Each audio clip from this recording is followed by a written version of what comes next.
This is your Business Review. I'm Dwayne Burbick.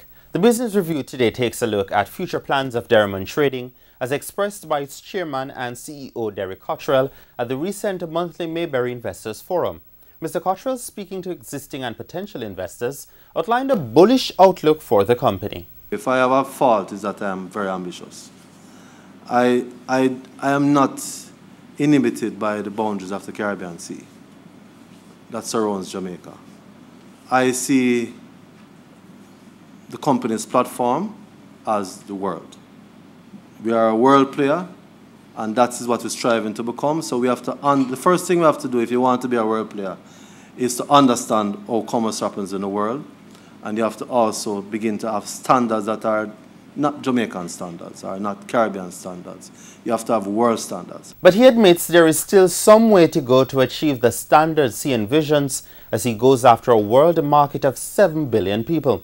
Part of that strategy is to grow, and acquisition is part of that growth, not only locally, but also across the globe. There are parts of the world that when we go to those parts of the world and we look at it, we see what Jamaica was like 20 years ago, some 10 years ago.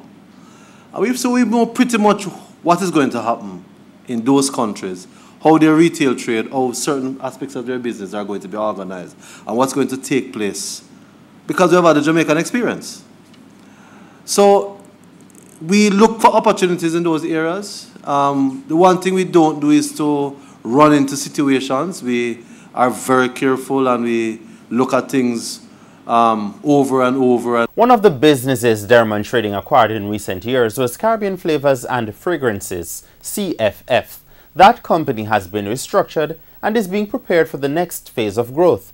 Mr. Cottrell says for the flavors market, low sugar products are the target. Jamaica is going to face the inevitable challenge of sugar reduction, full stop.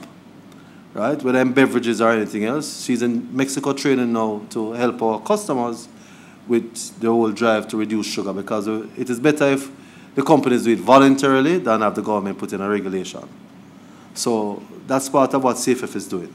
Still, the biggest opportunity for Diamond Trading and its affiliate companies is e-commerce. Diamond launched an e-commerce platform 5 years ago, and though it is not picking up as quickly as Mr. Cottrell would like, he's expecting it will lead to growth in the near future.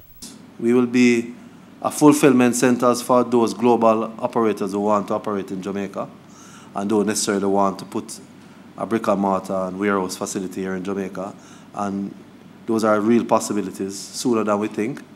And also, our own e-commerce website can sell anything. It doesn't have to sell food alone.